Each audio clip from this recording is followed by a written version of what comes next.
All right, good day to you. My name is Fred Oakman, and as always, with me today is Mr. Jake Peters. We are PS This Is Awesome, a PlayStation podcast. This is episode 257, and this is a show where we share our feelings about the current state of PlayStation. But before we get on with the show, I want to invite you all to subscribe to our channel on YouTube, youtube.com/PS This Is Awesome. If you want to make fun of the trophy list on the PSN, you can find me at anchorlist_81 and Mr. Jake Peters at jakesaw01. And as always, you can write the show at psthisisawesome@gmail.com. And most importantly, don't forget to share this show with your friends. Make sure you leave comments and rate the podcast as you see fit. As a reminder, this is a video podcast as well, so you can watch the show if you prefer over at our YouTube channel. So make sure you subscribe to that. And for new and or long-time listeners, we have now started a Patreon. You can support the show for $1 a month at the level called the One and Only $1 Club. Go to patreon.com/PS This Is Awesome. You can become a $1 patron and get a free die-cut vinyl sticker mailed to you in the real mail. Like someone will put it in your mailbox. And we'll also give you a shout out on the show. But before we move any further with the show, because this is the end of the year, I wanted to take a quick moment to thank you all of our new listeners, all of our old listeners, for helping us grow PS This Is Awesome, a PlayStation podcast. Without your support, I'm not sure we would have kept things going as steady as we have. So we've seen a lot of new listeners pop up, and we're excited to see what 2023 is going to bring. So with that being said, this is the final episode of the year, or maybe the first episode of the new year, because it comes out on Monday, but it's going to be a brief recap of PlayStation in 2022, including some of our favorite games that we played that were released, and then maybe some games we're really excited for in 2023. So, Jake, with that out of the way, how are you doing? Pretty good, actually. It's closing in on the end of my vacation. Yeah. My holiday vacation. I take usually the week between Christmas and New Year's off because I needed some time to decompress and restart for the new year. But actually, I've been doing quite a bit of gaming and watching some TV and stuff, catching up. Yeah. Sarah and I just finished that show Wednesday on Netflix. Yeah. It's real good. I was really, really happy with it. If you're like, the way that I look at it is if you are, even if you're not like a big Addams Family person, if you like, for example, the Harry Potter movies, they're tonally a lot like that with some, Tim Burton flair and maybe just a smidge more teenage angst, but it's not like so egregious that you can't like get through it, power through it. So we just finished that and really, really enjoyed it. And then we started watching on Netflix. There's that documentary Ancient Apocalypse. I started that. I'm 2 seasons in, or 2 episodes in. Yeah. So we just finished episode 4. It's pretty interesting. I will say, and Sarah and I were talking about this earlier today, was that the show would have a lot more credence if the attitude of the guy narrating didn't just seem so butthurt about archaeologists. Like literally every single thing that he says, everything that he says is prefaced by like, well, archaeologists don't want to do this, and they're very pretentious people. They don't like having your mind conspiracy. Yeah. And it's like, okay, I get it. Like he's been kind of harassed his whole life for being sort of a pseudoscientist and all this stuff, but like at the same time, the show would have way more credence if it didn't have, in my opinion, if he was just like, here's these facts that I find pretty interesting. Yeah. As opposed to being like, I don't know. He's very confrontational with the way that he presents the information. But other than that, I think that it's pretty interesting. So like for those of you that don't know, it's like this series. It's a documentary on this guy believes that there was an ancient advanced civilization before what we believe was the first ancient advanced civilization. They like starting around the last ice age, which was like 12,000 years ago or whatever. And It's pretty interesting. Like none of his shit is like, oh, aliens gave us all this technology, or it's not like anything really goofy like that. At least as far as I'm aware.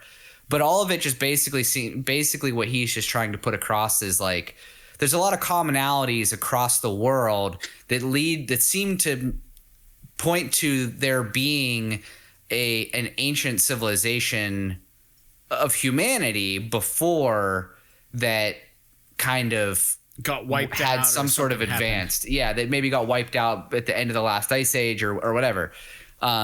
It's an interesting thought experiment, at least. So yeah. I don't know. I mean, we're halfway through it. Just kind of I'm not like a big documentary person, but every now and again I like to watch something that I find interesting. Yeah. In that regard. So, but other than that, I mean, everything's going okay. Been doing a little bit of work around the house. Went for a walk today because it was so nice outside. Took the dogs for a walk. It's just like I think last Friday it was -5 degrees out. Yeah. This Friday, today, is when we're recording, it was 60 degrees out. 65 degree swing. Yeah. So 65 degree swing in 1 week, which is fucking insanity. So whatever you have to say about the weather, it felt like spring, so we got out, and it's wreaking havoc on my sinuses. I'm going to be honest. It's fucking me up so bad. Yeah. This temperature swings up and down and shit. But other than that, I was happy to see some of the sun and be able to walk outside without a jacket on was kind of cool. Yeah, very good. Very good. Yeah, I finished Jack Ryan season 3. That was fantastic. I watched the original Top Gun yesterday. Not the first time. I've seen it before, but I watched the original because Top Gun Maverick was also streaming on Paramount, which is the second one, and I watched that today. We got out of work a little bit early on account of the New Year holiday today, so I was able to watch Top Gun Maverick, which is Tom Cruise's character, obviously. But that was fun, and I haven't really been watching anything else. I put the news on from time to time to see what's going on in the world, and I watch a lot of miniature painting videos on YouTube. Like Miniac is really fun to watch, and Nin John. Those guys are like the Wayne's World of the miniature painting. YouTubed them. They're really funny. They're really professional. They make a lot of money. They're really good, but they're just a bunch of goobers, and they're really funny to watch interact. So I watch those guys. There's a Swedish guy named Squidmar. I watch him. But yeah, I mean, I don't know. I haven't watched many. We need to get back into Better Call Saul. We're 3 seasons through it, and we're gonna watch Glass Onion this weekend for New Year's Eve. So I thought you were gonna watch it Wednesday. We did. We ended up not watching it Wednesday. Yeah, we just. You were all like, "Oh, we got to record the podcast early because we're gonna watch this fucking movie." Yeah, we were gonna, but we didn't. Yeah, we didn't do it. So Chelsea was just too tired, so we didn't watch it. So that has been shifted to this New Year's Eve. So that'll be fun. So is Glass Onion like a sequel to Knives Out, or what is the deal there? I don't understand anything about it. I think the only through line is Daniel Craig's character, which is the investigator. It's directed by the same director. So it's like in the same universe. It's canon. It's kind of like a James Bond kind of thing, where it's like the story is literally the only connecting feature is the main character. Yeah, I think it's like that. I haven't watched it yet, but that's my presumption of it. But yeah, Man, yeah, it's been good. So I don't know. That aside, like I said, I haven't been doing anything. Just been keeping busy around the house, and I want to do some cleaning this weekend, but we'll see how that goes. It's always planning to do things like that, and then they never come to fruition. So I just got my 3D printer back online. I was having some trouble with the Z-axis on it, and got it all squared out. So I'm happy with that. But yeah, man, happy to be here today. Glad to be recording whatever episode it is, 257, I believe. And 256, the last episode we just put out, was a banger of a God of War Ragnarok spoiler. Hopefully you guys had a chance to listen to that. If not, it's there. It's available to everybody.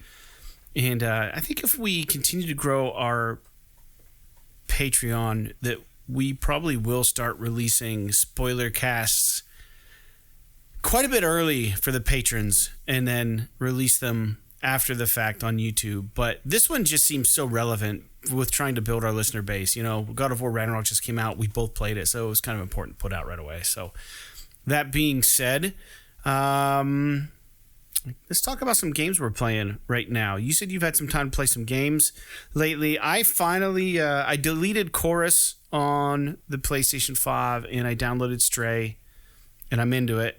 I'm quite a ways into it. I think I enjoy it.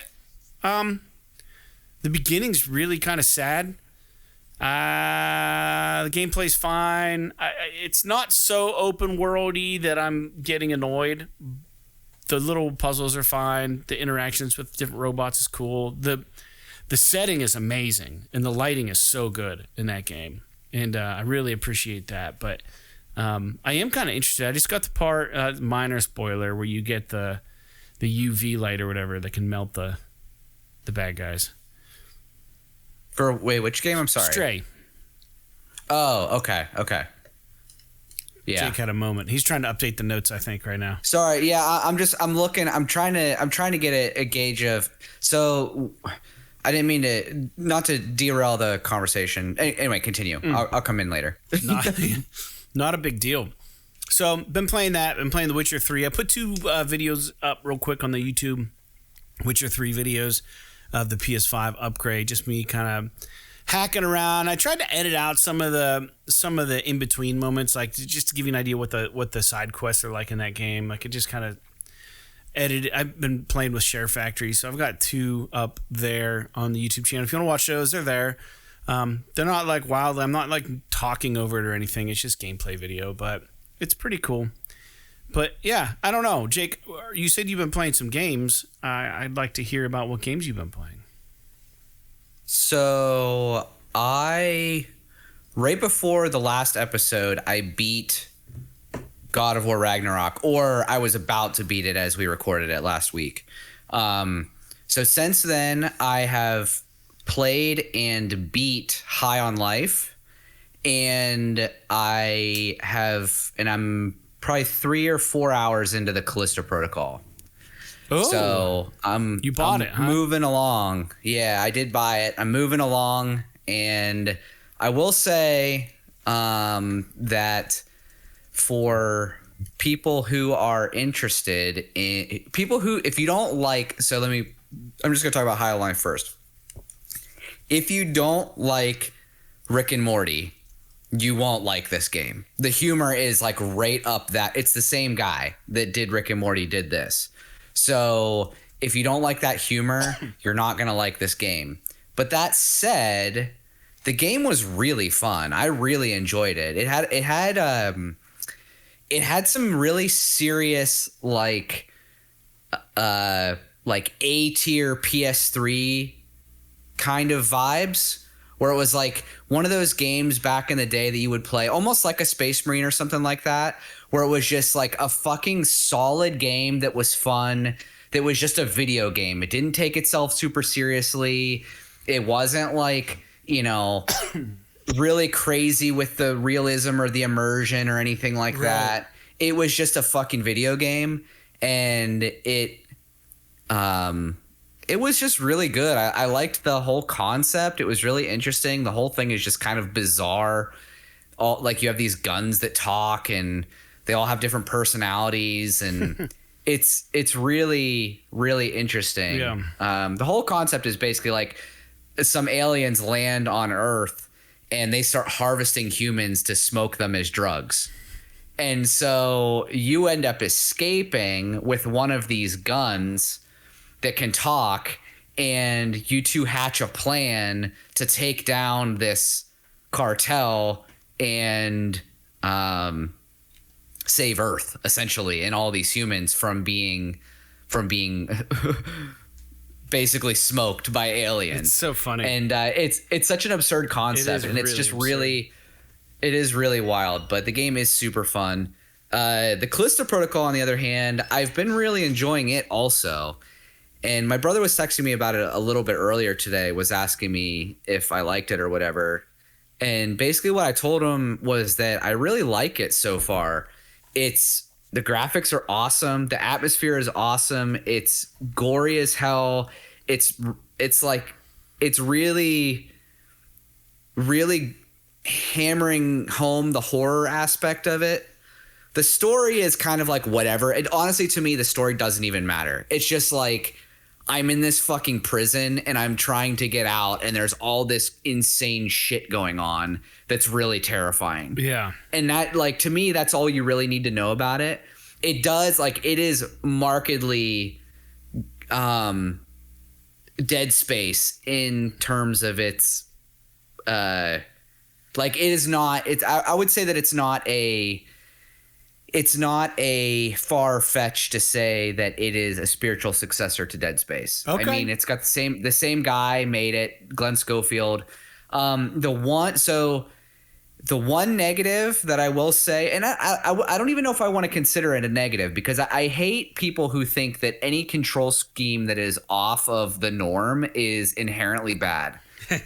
But it has this dodge mechanic that is kind of strange, where instead of, like in most games, like we complained a little bit about this when we were talking about God of War, how most games it's like, okay, if you want to dodge left or right, it's like you press left and circle and you'll dodge in that direction. Right. That's generally, it's like usually a direction, and the crouch button will make you dodge. In God of War, it was a little bit irritating because it was a direction and you had to double tap X, which was a little bit irritating because it was like an extra button press. Yeah.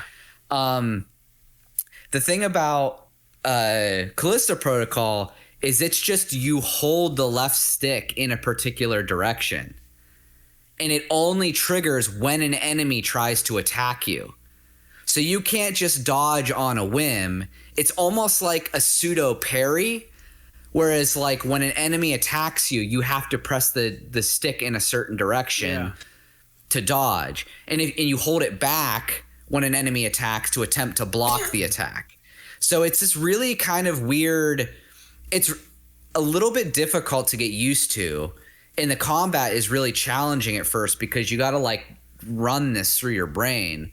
But eventually it gets to a point where it's not – it's manageable. The only place it gets a little bit difficult is when you have multiple enemies attacking you at the same time. Because at that point you want to just be able to willy-nilly, like, spam dodge or do whatever you want to get out of the way. But the hiccup – if it was just that I could just hold strafe to the right, let's say, in one direction, and he would just automatically dodge every time an enemy was attacking me – that would be one thing. It'd be a little cheesy, but that would be one thing. The problem is that if a single enemy comes at you with like swings at you twice in a row, you have to dodge in different directions. Otherwise, he'll connect. Oh, yeah. So you can't dodge the same way twice. You have to dodge one way, then the other way. Otherwise, he'll hit you with it.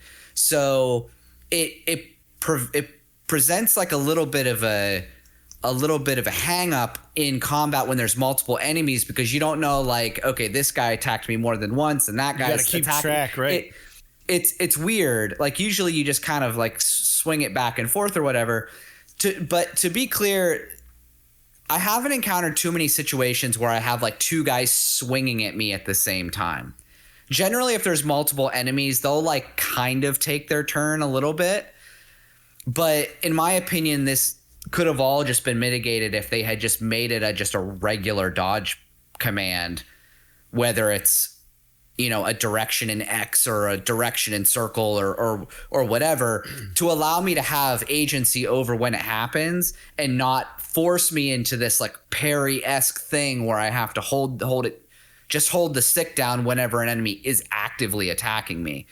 But other than that, I mean, it's awesome. It's like I said, it's very Dead Space in kind of its theme and stuff. There's a lot of, these biological enemies that are altered humans and shit that are attacking you, that are all fucked up, and you have the ability to like dismember them. Not so actively as you do in Dead Space, where you're like aiming for their body parts and stuff.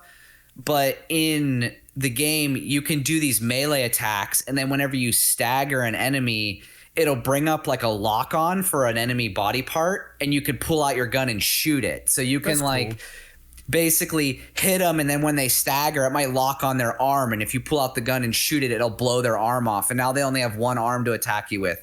Or if you hit them in the head or whatever, it doesn't really do a whole lot if they don't die, because they can still attack you without a head. But there are certain enemies that will like spit acid at you, and if you blow their head off, they can't spit acid at you, but they can still melee attack you. So there's like some interesting stuff like that that's pretty cool. The only other thing that I would say about it that's a little bit kind of cheesy is that like you have the ability when you kill a bad guy to stomp on them, and it'll expose if they have any resources on them or whatever. Right. So you step on them and it like squashes them, and there might be like some money in there, some health or whatever. Well, it seems to me that like literally every single enemy that you step on has an item of some kind.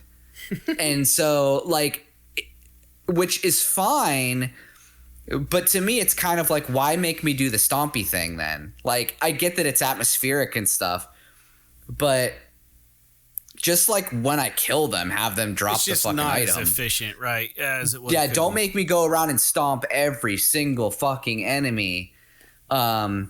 But it is very survival horror. Like you have limited inventory spots. You're constantly juggling. Do I want to hold ammo? Do I want to hold health kits?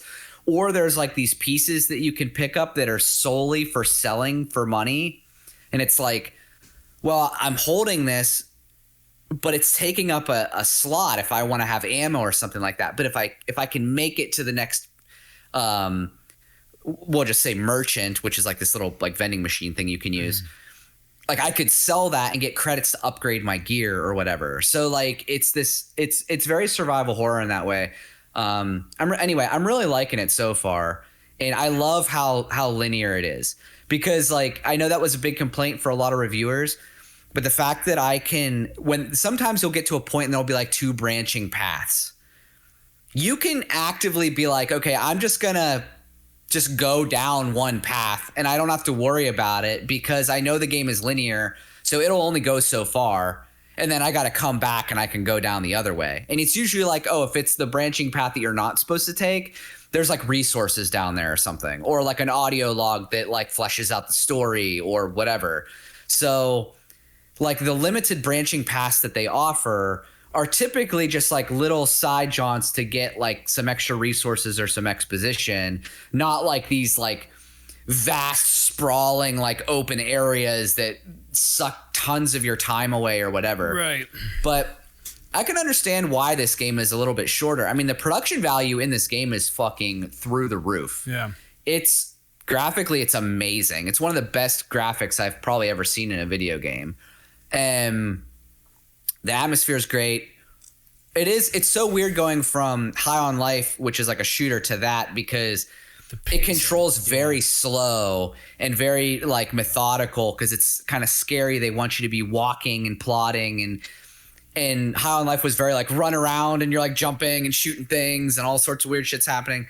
So anyway, I guess that's enough about the Callisto Protocol, but I did want to say that I was playing it because it is a new game and I am really enjoying it. I don't know if I'll get completely through it before the end of break. I'm going to try to. And then and do a takeaway on maybe we'll have to see. I don't know if I have the time. I don't know if I have the time for that, but I could definitely at least talk about it for sure. Yeah, very good, man. Well, good. Yeah. So I haven't been playing really anything but what I already talked about. So I'm glad you're getting some new games in. I'm excited to get through Stray. I'm gonna see it through the end. But yeah, very good. Well, Stray, you have to be in the right mood for Stray. Like it's like a laid back kind of. It's kind of exploratory, running around. But you're just like solving kind of minor puzzles, and the only parts that are like even semi stressful are the ones where you have to like run away from those little scarab things. And I was lost for a long time at the first part. I couldn't figure out, and I ended up doing all the stuff I didn't need to do. Like this is a spoiler, but it doesn't mean anything. I went and I got some soda cans and traded them for other things that I didn't even know why I was doing it, because I couldn't find out how to get to the building with the orange sign couldn't figure out what roofs to jump on to get up in there. And so I just started walking around that first little area and meeting all the people. And by the time I figured it out, it was like, oh, I've got all the things I need already. So it progressed that first part really nice. Yeah, and plus if you get a lot of that stuff and that merchant that I'm pretty sure there's one I'm thinking about. It's like that first little open area where it's like all the buildings and the robots and stuff. And if you are able to get all the stuff so that you can buy everything from him, then you can do all the little side kind of getting the poncho things. and all that stuff. Yeah, and getting all the songs for that guy with the guitar and all of that kind of stuff. That was all fine and cool. Not necessary though. No, you don't have to do it to play the game for sure. Yeah. To beat the game, I guess. Yeah, very good. All right, well, as we always do, I want to get into some listener feedback, and I'm really enjoying this segment of the show. I'm really enjoying the interactivity we're getting from the listeners. So we're going to keep this rolling. So if you have anything you want to write in like these folks did on our YouTube channel, just go ahead and comment on the episode comment section on YouTube. And Jeff Oakman wrote in, who is my long-lost cousin, and he says... on game length, he supports the longer game experiences. I think he's a little behind on some of the episodes, but he said, on game length, I support longer game experiences provided they're fun throughout. I agree there's filler now as games are measured in hours, and fluff has infected a lot of decent experiences. If I could have long games that develops a fun story equitably across the experience, I'd probably choose that over anything else. But not many developers are capable of doing this consistently. And he said, on Gran Turismo, Fred... if I had a working PS3 or if Sony could figure out how to run PS3 titles on PS5, I'd give you $100 for that free. He says Taco Bell, but it was Subway Gran Turismo 5 copy you have in shrink wrap somewhere. He said that was his second favorite Gran Turismo game, with 4 being his favorite. He's put hundreds of hours into Gran Turismo games, and he'd love to have that experience again. He said Gran Turismo 7 is just too different in too many ways. And not a proper single-player campaign like they advertised. Maybe played by Ken could convince me, but So, very good, man. I'm surprised so many listeners play Gran Turismo 7 or Gran Turismo series. Like, it's a series I never got into. Thanks for the comment, Jeff. Yeah, so interesting. I don't know where it's at, but I've got it somewhere. So, I would never take $100 from me. I'd just mail it to you. I have no need for that game. So, if I find it, it's yours. And the next one is from a new listener on YouTube, and another Gran Turismo comment. And they didn't say a whole lot, but they say the Gran Turismo video game series franchise sold over 90 million in sales. 90 millions in sales. So I don't know if that means $90 million or 90 million units, but I'm assuming they mean units. That's what I'm guessing. So very cool. And so thanks for writing in with that tidbit, J1.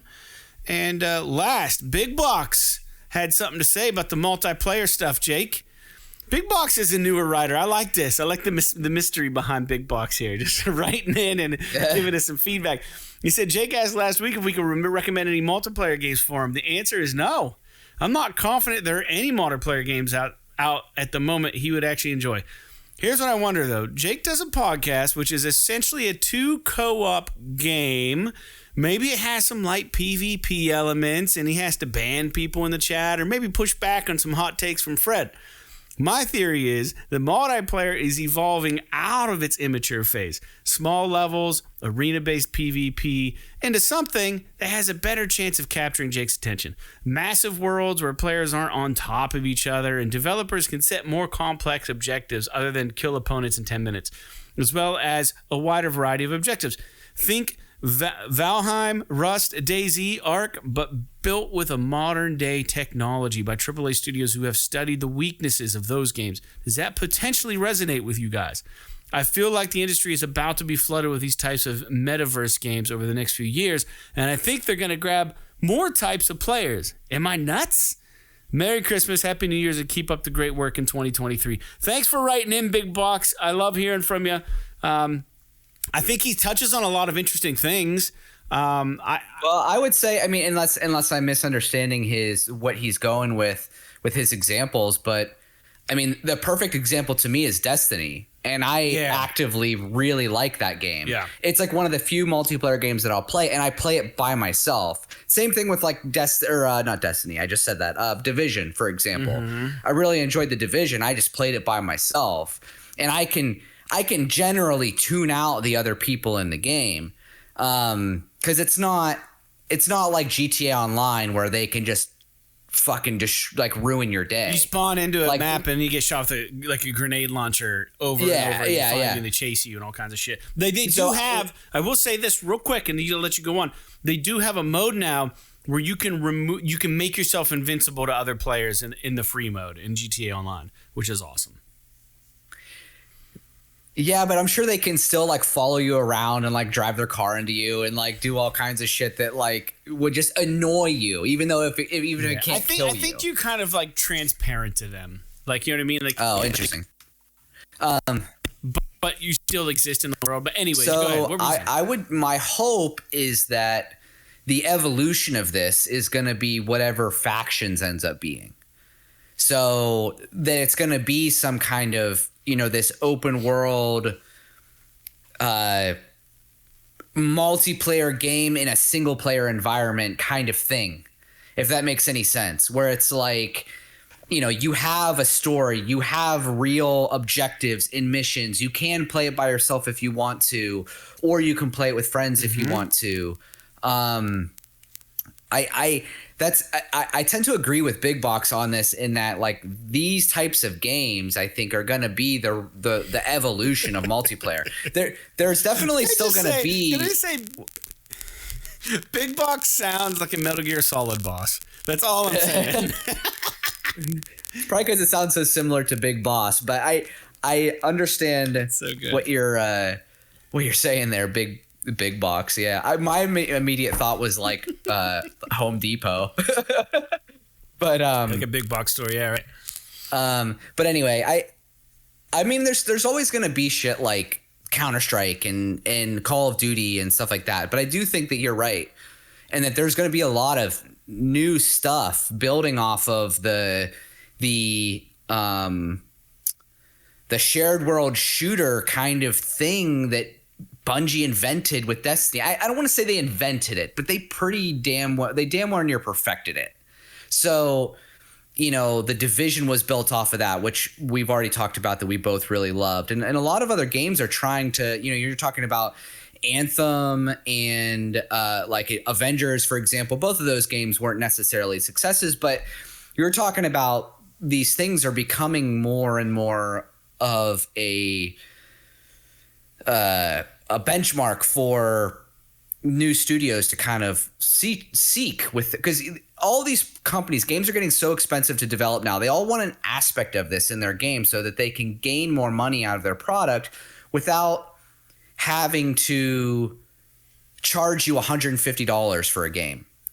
So it's interesting. I'm still a little bit wary. Like to me, it's still going to be, I'm still going to be a little bit more inclined to play the games where there's going to be no microtransactions. They're not going to be shoving fucking credits in my face. There's not going to be any, like, I'm not going to be like having this like really intense, immersive, exploratory moment in the next Elder Scrolls game, and some fucking rando in my map is just like teabagging a dead dragon corpse or something like that. Like, those are the types of things that I want to avoid. But I think that eventually this will, like you said, the immature phase is passing, and a lot of this I think is going to come out in the wash, and we're going to see some pretty cool stuff. Does it mean I'm going to be a multiplayer gamer in the future? Probably by necessity more than anything, if that makes any sense. I think you're going to find some situations where it's just synergistic. Like I'm going to have factions, you're going to have factions, some of our listeners are going to have factions, and we're just going to find like, oh shit, they're playing the same time that I am, and we're just going to be able to link up easily and not have to plan it. It's just going to feel natural, and it's just going to be like, oh, there's my buddy. Let's do this thing together. And like, I think, like, I remember back in the day when I was in junior high, it must have been like 7th grade, 8th grade, dating myself, but we had TCP/IP modem Duke Nukem matches, and I'd dial up my friend over the phone line, and like it was like, man, no one. I just hope that nobody calls the house in the next 40 minutes, so I can go one-on-one versus my friend. And man, that required so much effort. You know, no one could use the landline. You'd have to be signed into the internet, and then you'd have to have some of those internet connections would time out no matter what. You had to figure out how to dial out, put in the IP addresses and shit of the people you're trying to connect with and the phone number. You actually have to type in their phone number in the video game, and it would like call them, some of the better ones. Otherwise, you have to figure out how to connect like on a back door or something. But it was so like, man, games have just come so far, and they've made it so accessible and so easy to just sit down and game with other people. It's actually fascinating.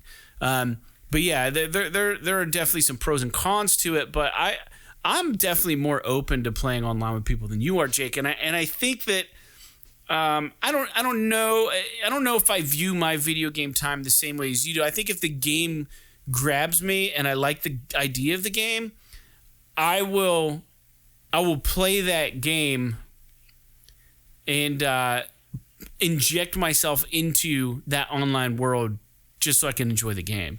I think you're the other way. I think you're like, man, my time means more to me. I'm not going to play this game if it requires me to game with other people. Like, I'll jump in and try some shit if I think the game's going to be fun enough or cool enough for me. But I'll find ways to mitigate the chat situation and just kind of like, you know, you don't have to fucking talk to these people. But if people are playing on PS5, there's a speaker and everything built right into that controller. So, but if you just push that little mini button down and hold it, I think maybe if you just tap it, it mutes your microphone so no one can hear you and you don't have to interact with them. And a lot of the chat lobbies nowadays, you can just mute everybody. But some of those games like Warzone, it's kind of important to be able to hear your teammates if you want to do well. But I don't know. Oh, yeah. There are strategy games like that. See, I think I would be okay. I'm not... The scheduling thing is still a problem for me, but I'm more open to playing multiplayer games online that require an amount of cooperative effort. So like you and I have played Destiny together some, where we're doing missions and we're talking about, you know, we may BS a little bit, but a lot of it is us just kind of talking about what we're doing in the game and all of that, which is fine. Mm-hmm. I think what I struggle with is that a lot of people use multiplayer gaming as social time. So like they'll play a game with their friends and they're just like shooting the shit with their friends while they're playing. I can't split my attention that way. If I'm going to do that, I would rather like sit across the table from one of my friends and have a conversation and, you know, have over drinks or just or whatever, you know what I mean? Or dinner and not be like having the game distracting me from the conversation or vice versa. So it's pretty weird. I mean, we don't have, this is like a fucking 3-week saga about my multiplayer shit. We don't have to talk about this anymore. I love it. I love it. I do hope that in the future there is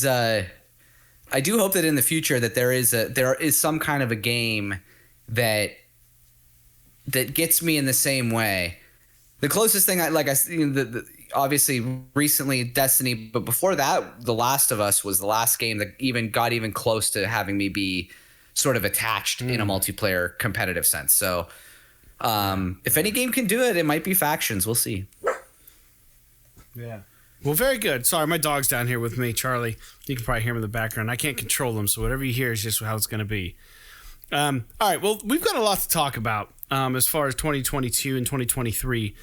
But I did want to touch on one quick news point before we get into that main topic of the show.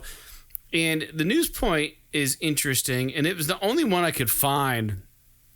A lot of news sites are wrapping up their year, so it was hard to kind of comb the net and to find news points worth talking about. So I just have this one, and I can't pronounce the dude's name, so if I butcher it, just please excuse me. It's Fumito Ueda. The mastermind behind Ico and Shadow of the Colossus.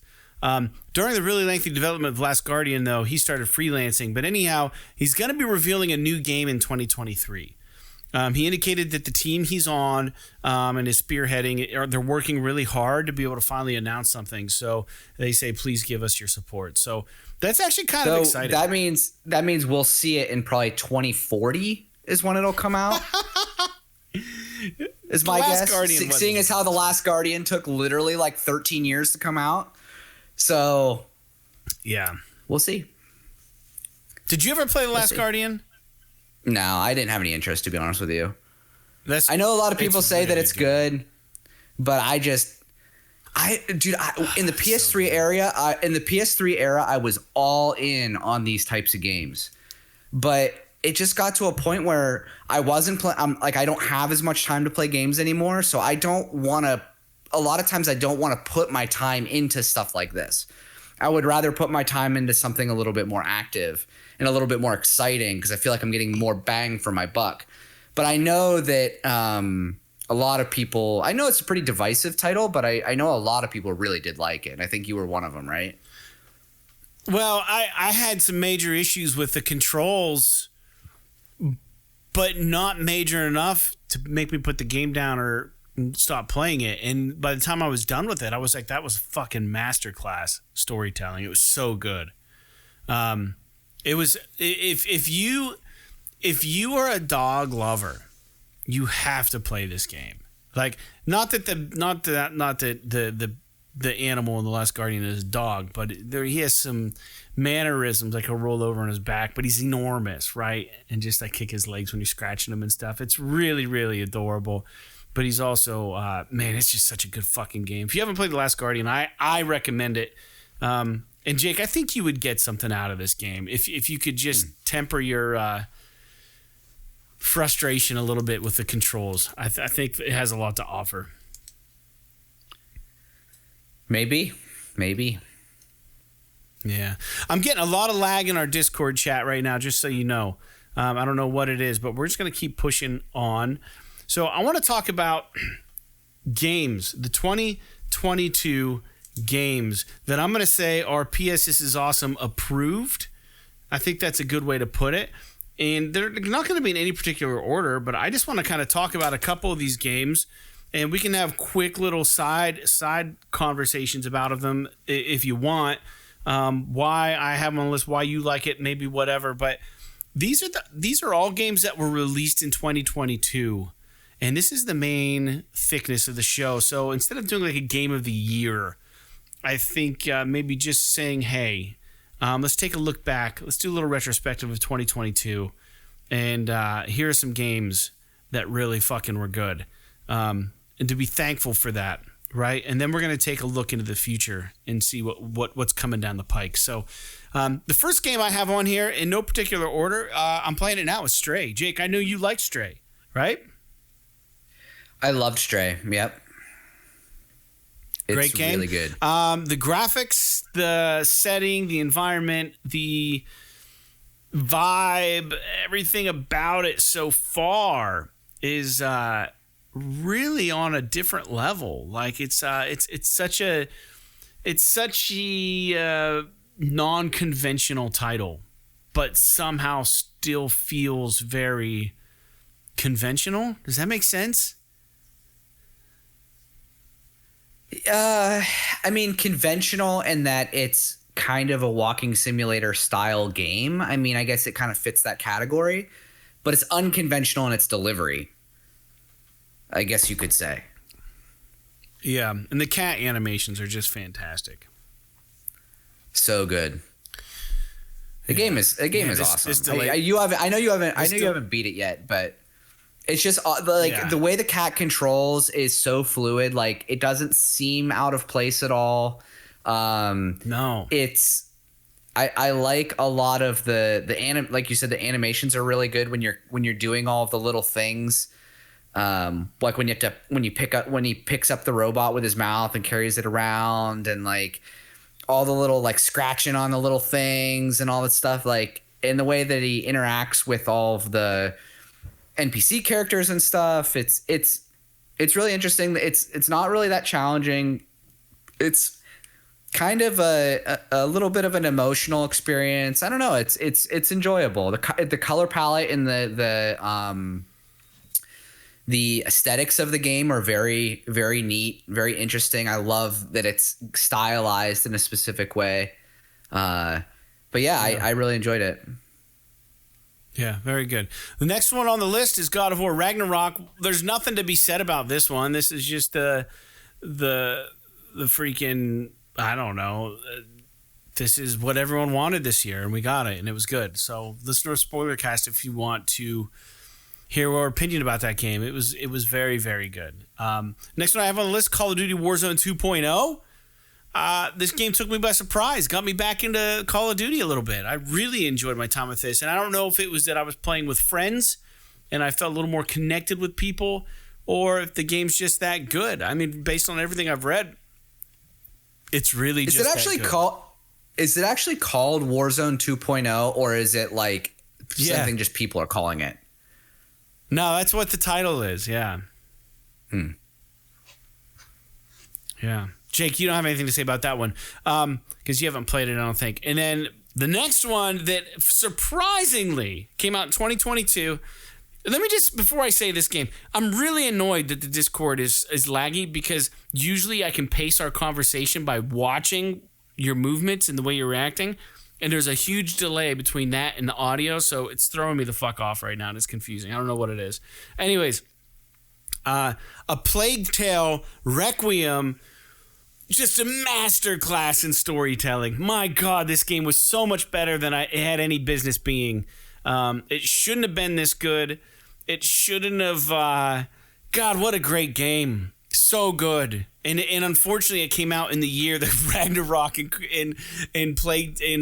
Ragnarok and Horizon came out, and all these big blockbuster games. You know, the PS5 version of Cyberpunk came out. Plague Tale Requiem, don't sleep on that fucking game. It's so good. Jake, you said you have it on Games Pass. You need to play this game. Yeah, I considered playing it instead of when I was looking at playing High on Life, and I opted for High on Life because I know that Requiem is a long game. I've heard that the story of that game is pretty fucking long, and I just, as much as I've heard it's a great game and that it's one of the best games made in a long time, I just, when I heard it's like, oh, it's a 30-hour story, I was just like, I just don't know if I have the fucking energy for that right now. I want to get through a couple of games quickly. I don't want to jump from fucking 50-hour experience to 50-hour experience to 50-hour experience. That's how I only play 5 games in a year. I want to play like a few bangers real quick, and then maybe I'll jump back into something that's a little bit longer, you know?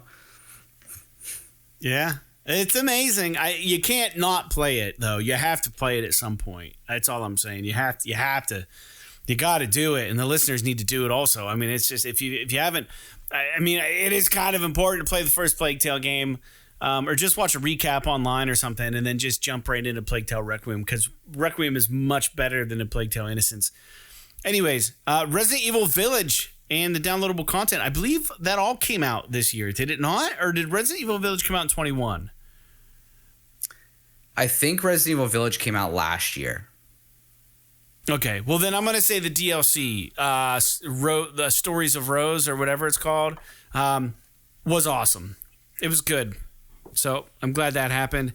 Horizon Forbidden West, it's a game we both played. Now this list is based on games that we played that came out this year. Horizon Forbidden West, Jake, what do you got to say about that game? It's really good. I really enjoyed it a lot. I don't know that I liked it more than the first Horizon, because I think the first Horizon there was something special about it. It was fresh, and you know there was I don't really even know what to say about it. It was your first introduction to all these characters in this world and everything. And the second game, they kind of had to ramp it up a little bit. The story gets out of control in the second game, which I'll say in a good way. Some people were a little bit kind of, I don't want to say like dismissive of the story, but it is kind of bizarre. It goes in kind of a different direction than you would think that it's going, based on sort of the way that the first game into the second game kind of makes you feel about the universe. Like you didn't think they'd pull something like this in the story. So, but all said, it plays well. It's beautiful. The world is rich and immense. There's a lot to do. The new dinosaurs, the robots and stuff are really cool. I like especially my favorite of the new ones is the one that's a turtle. I think it's like the shellback or something like that. I don't remember what it's called. Shellback, I think is what it is. I hated the lashers or whatever those things were. Oh yeah, the leaping lashers or whatever were fucking annoying. But yeah, the game is awesome. I really, really, really enjoyed it. Yeah, very good. And then The Quarry came out this year, and man, I really liked The Quarry. The Quarry was really good. I think it came out this year, did it not? I'm not getting you had a look on your face. Yes. I want to say. That was the horror game I played this year. Yeah, it had to have come out this year. It was good. Man, I'm probably have a hot take about supermassive games, just in general. I am kind of smitten with the games they're putting out, and I don't know why, because I don't think that a lot of people would agree with me that these games are good. Maybe people would say they're mediocre at best, but I think there's a lot to these, and I think the game community would be a worse place if these games didn't exist. That's all I have to say. I really enjoyed it. I really enjoyed The Quarry. I'm glad that this thing here. I would rather live in a universe where supermassive games exist rather than live in a universe where they don't exist. And that means that there's quality and there's something to the existence of this company that adds quality to my life. So at least to my entertainment life. So the next thing, The Witcher 3 Complete Edition on PS5 came out. Fan-fucking-tastic. If you've never played The Witcher, just get the Complete Edition, which is all the DLC and everything, and get ready to lose about 150 hours of your life if you want to do all the side missions. But my God, it is a masterpiece. I went on Push Square, and people were talking about like they had a poll, and it was like, what would you rate The Witcher 3 on PS5 or the upgraded Witcher 3? And like, man, a wild percentage of the people were like 10 out of 10. Like, it's so good. It's so good. If you haven't played it, you need to play this game. Even you, Jake, should power it up just to experience the 60 frames per second because it just feels so good. The combat does suck until you get used to it again. I'll give it that. It is fucking terrible, but I got into it and I'm into it now. And I just flipped it down to easy. I'm not fucking I was gonna do Death March and I'm like, fuck that. No, I'm going to easy. Dick around, play the main storyline. I just don't know that it's worth for me. I just don't know that it's worth all of the hassle of downloading everything. I mean, there's so much that you have to get downloaded and installed and all this stuff. Plus, I have like the physical version of the game, so I got to put the fucking disc in my console and all this shit. Yeah, that's what I like, had to do. It sucked. And I don't even know if I have my disc anymore. My brother might still have it. So it's just if I do decide to play the game again, without a doubt, it'll be this version of it because I do want to experience it. But I don't know that I'm going to go through all the effort of getting it all, having it take up like 100 gigs on my hard drive just so I can like dick around in the world for a couple hours and be like, oh yeah, it's cool. And then go play something else. So I believe you and everybody else when they say that it's awesome because the Cyberpunk PS5 version was awesome. But I just don't know. Which is the next game on the list. Yeah. So segue. I tried my best to make that a smooth segue. We got a lot of games to talk about. So Cyberpunk PS5 edition, fucking fantastic. Love it. I think it's fantastic. That's all I have to say about it. So, another game you must play if you haven't played it at all. And then if you had the earlier version of the PS4 version, what are you doing? Just get the PS5 version, get the PS5 and play it right. Jake, you have a couple on here. Why don't you talk about a couple of these ones you put on here? These are 2022 games that we approve based on games that we played. So we would recommend all these games to our listeners. So, like this list is kind of difficult to do it this way because there are games that like I've played that you haven't and stuff, like Shredder's Revenge, which is we'll talk about here in a second. So like this might be a little bit of a fragmented conversation, but we're just at this point generally we're just talking about 2022 games, whether we've played them and liked them, or we wish we would have played them, or we want to get to them, or whatever. So I just want to kind of throw that out there. So a few of the games I added to this list that Fred had on here for games that we approved collectively that came out this year. I have Elden Ring on here. If you've never played a Souls-born game, a From Software game in that vein, whether it be Demon Souls, any of the Dark Souls games, Bloodborne, or Elden Ring, Elden Ring I would say would probably a good jumping on point. I don't want to sit here and say that it's easy compared to the other ones, but if you use a guide and stuff, there is a lot more opportunity for you because it's open world. There's a lot more opportunity for you to go around and sort of farm the world to make the game a little bit easier for yourself. It's still difficult. You still have to learn the enemies. You still have to not get fucking killed, but you can use the open world to your advantage, and you can avoid certain enemies if you don't want to fight them. It's not like the old games that were linear, and if you go this way, you have to fight this boss kind of thing. There are instances like that, like if you're doing a dungeon or something like that. Yeah, if you get to the end, you got to fight the fucking boss. But generally around the open world, if there's like a big baddie, you don't have to fight them. Like, for example, one of the first enemies you come across in the game is the Tree Sentinel, which is like impossible to beat, right? For the first, 20 some hours of the game. So you go around them and you do your thing, and then maybe later you come back and you kill them. So I would say that if you're interested in what this whole Souls-born genre is about from software games in general, check out Elden Ring. I think that it's a good jumping on point for anyone who's interested in these types of games. Neither of us really are, so I don't have like a whole lot of expertise to really throw at you for this. But I really enjoyed my time with it, especially after I got a guide and started like helping myself through some of the game a little bit easier. It's a lot of work. The next thing that I'm going to put on here is I put on here the Callisto Protocol. I'm not really going to go into it because I just talked about it. I haven't beaten the game yet, but I'm in the atmosphere in my first 4 hours or so with it already have just cemented the game as like short of like the game like becoming a buggy mess and breaking. Like I don't see myself hating this game at the end of it, even if the story is like BS. Because like I said, I mean, the story really doesn't matter all that much. It's more about the atmosphere and the experience and kind of what you're doing. So the story does help a little bit.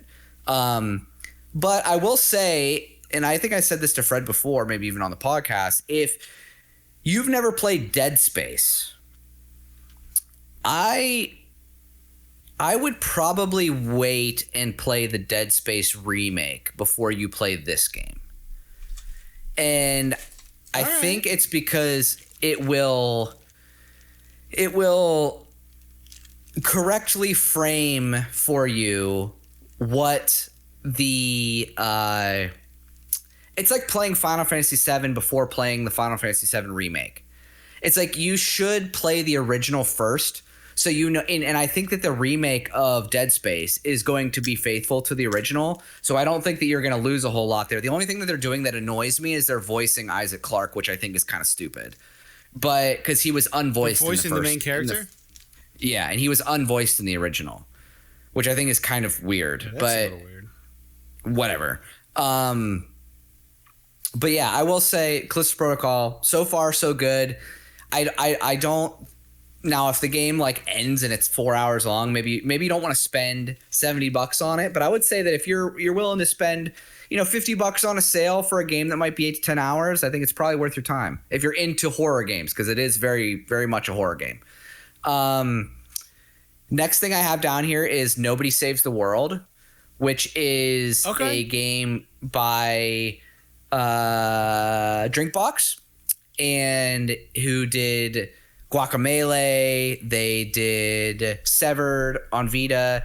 They did Mutant Blob's Attack on Vita. And they're just, in my opinion, they're like a top tier, quote unquote, indie developer. And this game is just so good. It's like this little Zelda style isometric open world game, action RPG, where like your abilities are based on these transformations where you can transform into like different types of characters. So it's really cool. I really like it. The next thing I'm going to bring up is High on Life. Again, I'm not going to go into that because I just talked about it. That game is, I understand that right now you're not going to be able to play it on PlayStation because it is exclusive on Xbox at the moment. But I believe that it's timed exclusivity, so it should be available on PlayStation probably within the next, I'm guessing, 6 months to a year. This game's going to be available on PlayStation. Pentiment, on the other hand, is something that you're not going to be able to play unless you go to PC or PlayStation or Xbox, because it is from that was like the murder Microsoft. Mystery one? It's like a murder mystery, but it takes place in like the 15th century. So it's like in all of the art is like 15th century like art. So it's very, very interesting. I really enjoy it. Unfortunately, it was a Microsoft first party and an Obsidian Entertainment. So we're not going to get that on PlayStation unless, hell freezes over. But if you have a PC or you have a phone or an Xbox or whatever, give it a shot because I think it is really interesting. I never beat it, but I'm through the first act. I'm like into the second act on the game. I've just been playing it like as I go to bed. And then the last thing on my list here for games that I've played from 2022 that I really enjoyed is Teenage Mutant Ninja Turtles Shredder's Revenge. I mean, it's a new game, but in the vein of the old 90s beat 'em up Teenage Mutant Ninja Turtle games, and it is fucking lit. It is so good, dude. I almost bought this game, and let me tell you a quick story. It's on sale right now, holiday sale. It's on sale for $20, $19.99. I almost bought it, and I wrote my brother, and I go, "Hey, if I buy this game, will you just like jump in with me? Like we can do the share play, and I'll pass you the player 2 controller." Like, I don't want to play this game single player. I feel like that'll take some of the fun away from it. And he was like, "Nah, I'm not really interested." And I'm like, "Fuck this. Like, I'm never going to play this game." Because I want to play with somebody. I don't know. I don't know. I mean, I played it by myself, and I really enjoyed it. I mean, I could see those beat 'em ups are fun with another player, for sure. That's kind of like their so much thing. more fun.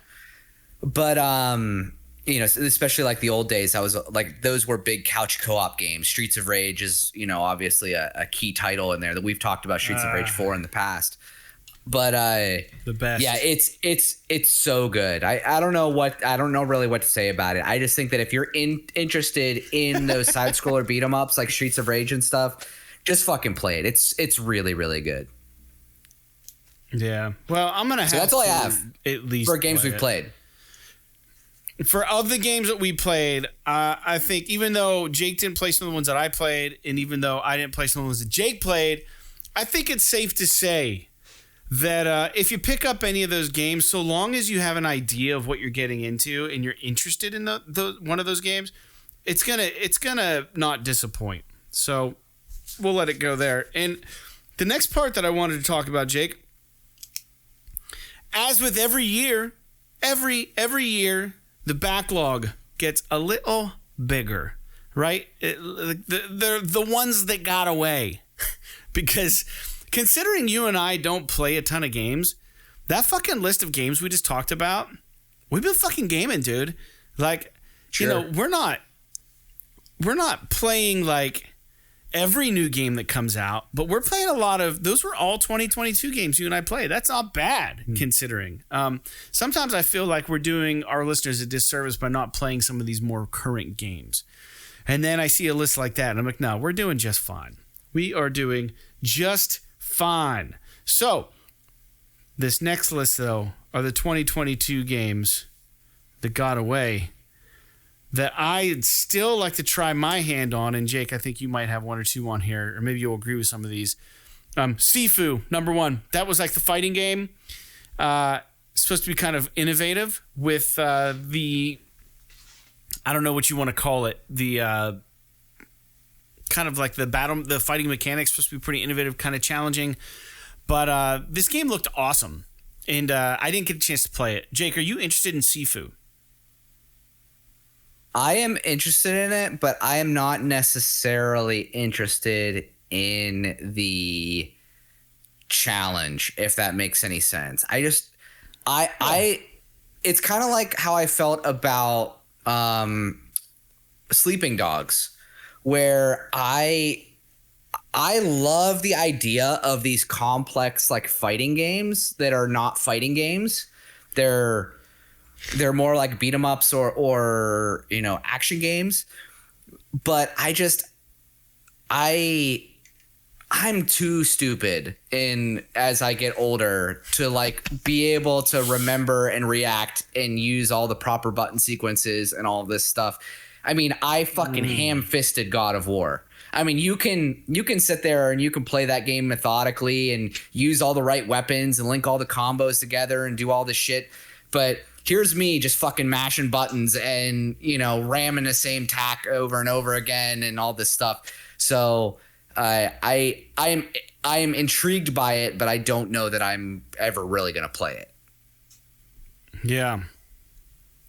All right. The next one on the list was Ghostwire Tokyo. That game looked awesome. Didn't play it.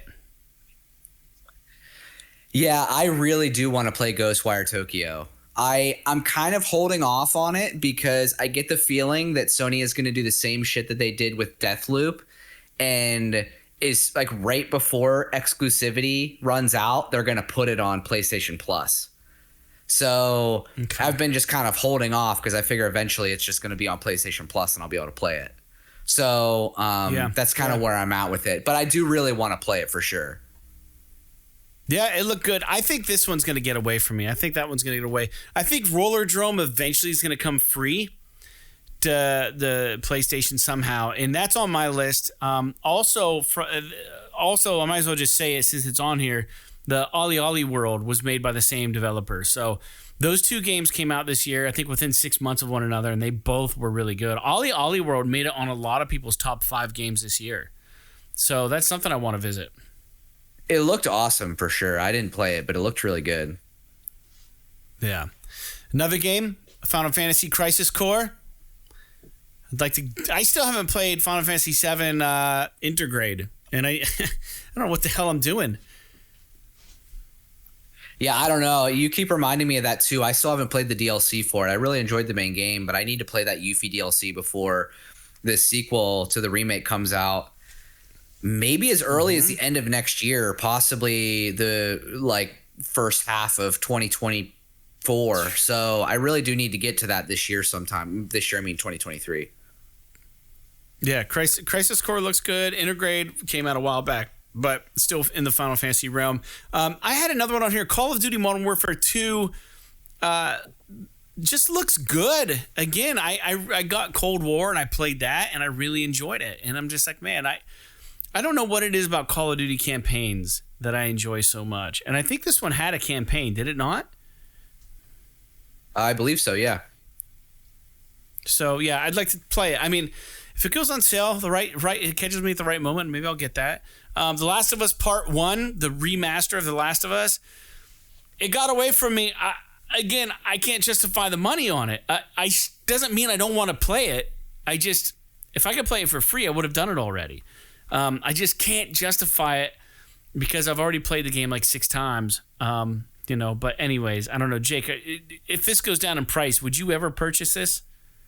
Yeah, definitely. I think that the Last of Us, the first Last of Us is, I mean, if you're not saying like video games, right? If you want to say like the greatest video game of all time might be something like Tetris, for example, but or Super Mario World or something like that.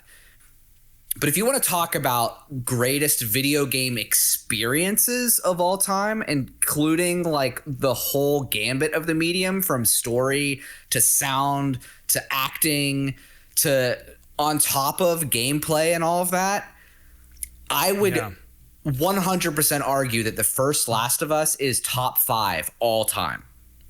And so it's hard to say that you wouldn't want to play this. I mean, obviously, I would definitely play this, but I just can't, like you, I can't spend $70 on it. If it comes down in price, for sure, I'll grab it as part of my collection. But and I'll even, I even would love to replay the game in that form. But like you, I've played it so many times that I'm not going to run out and spend this money just to play it again in a shinier package. I think with this game, Chelsea never saw the Last of Us game. She saw me play bits and pieces of it, and I think she was less interested. She loved the Uncharted games. And I'm thinking, like, after the HBO series comes out, if I can get her to watch it and she's into it, I might be able to talk her into watching me play the Last of Us video game. And if I can, that would be the perfect reason to buy this. Yeah. So, I don't know. I could justify it for somebody else, but not for myself, if that makes sense. Yeah, I mean, my wife, Sarah, she watched me play through it twice because she watched me play through The Last of Us Part 2. So we played through the first one before we started the second one. She loved it. I mean, just as much as I loved it. I mean, our fucking Dalmatian's name is Ellie. So it's a game that is near and dear to my heart more than almost any game on the planet. But yeah, I mean, that as much as I don't care what anybody says about how much it's worth it, for me, that price tag is a little bit hard to swallow. But I am really looking forward to the HBO show. So it's entirely possible that once the HBO show comes out, I might just be hankering to play it and might end up buying it anyway. We'll have to see. I heard regarding quick sidebar. I heard regarding the HBO show that they did dial back the violence, and the guy, one of the guys who was involved in making that HBO show, said that it's hands down. This is just all part of the publicity train, but said that it's hands down the best video game ever made. It is like, wow, I said something like that, or the best story in any video game ever made. So I don't know. So I think that it's going to be a good show, but let's move on to another one. Tactics Ogre Reborn came out this year. I like these kind of games, and I really wanted to try this, and it's probably never going to get played. I'm probably never going to play it. I didn't buy it, so I don't know. We don't have to talk about it unless you got something to say about that one. I am with you. I really would enjoy playing this game, but from my understanding is that there's some kind of tropes about these older RPGs that they didn't improve with the new version of the game, like some stuff about how like inventory management works and stuff. So like it's still just as tedious as it was 30 years ago. And I would definitely buy it on a sale because I am interested in this game. Is essentially the genesis of like tactical strategy RPGs like Final Fantasy Tactics, XCOM, all that kind of stuff. I'm not saying that games like this didn't exist before that, but this was the game that like really made it what it was. So I am definitely interested in playing because I never did. I've always thought about buying the PSP version, which is I think it's like Let Us Cling Together or something like that is what it's called, Tactics Ogre. And I never did play it, so we'll have to see. These games tend to be a little bit too hard for my taste, but I always do enjoy playing them. Very good. Very good. And we already talked about Ollie World. The next one on my list was Moss Book 2. And I am going to get to this one because I'm going to play it on the VR2 when that sucker comes out. But this one got away from me this year. But that was very much intentional. because I figured that I would have a easier and better way to play it moving into 23. So, Jake, you got to play both those games, 1 and 2, when you get your VR2. That's all. Yeah, I fully intend on playing playing Moss 1 and 2 on my new PSVR 2, assuming that nothing better, nothing Half-Life related gets announced before then. Because if that happens, then that'll be 100% the first thing I play. But if it's not that, then it might be Moss, because I really enjoyed my time with the demo of the first Moss on the original PSVR. So I would love to play both of them on VR2. I think it'd be great. I agree. Next up, you have on here Dying Light 2. Yeah, this game looked awesome. Didn't get to it, though. Jake? I held off on it because I really enjoyed the first game a lot. Like, I love Dying Light on PS4. But when Dying Light 2 came out, it was kind of broken, and it's been broken for a long time. Apparently the trophies weren't completely fixed until just recently, like within the last month or two. So, especially because I've had other stuff to play and things like that, I really have not been pulled to been kind of interested in pulling the trigger on this, but I definitely want to get to it because by all intents and purposes of its type, Dying Light is one of the best games you can play. If you're talking about first person parkour, you're talking about melee combat, you're talking about scavenging and crafting and fighting zombies and stuff like that. There's not much better than the first Dying Light. And from what I understand, Dying Light 2 is a little bit more of the same. A little bit bigger, a little bit, more shit going on. But, yeah, I want it to be fixed before I play it. All right, why don't you tell us about the last game that got away from you and me this year?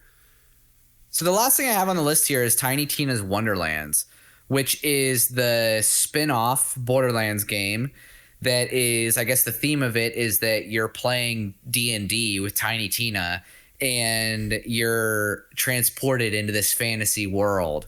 So it's like Borderlands, but all of the enemies and the combat and the weapons and all this stuff is very fantasy themed. And to me, it seemed like a very interesting concept, and I would like to give it a shot at some point because I've heard it's actually pretty fun.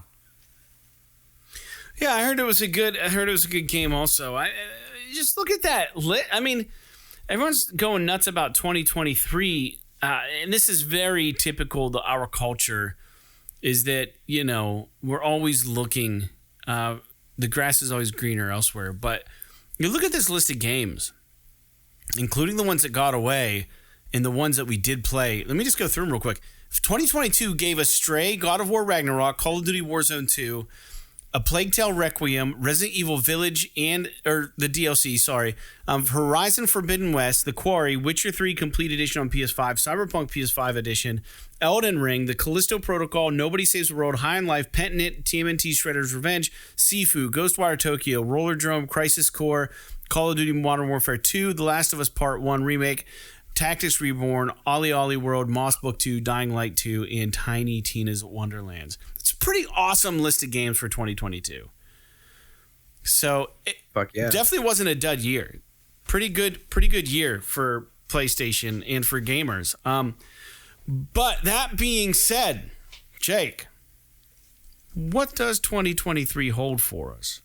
And I would be lying if I said I wasn't excited for some of these titles.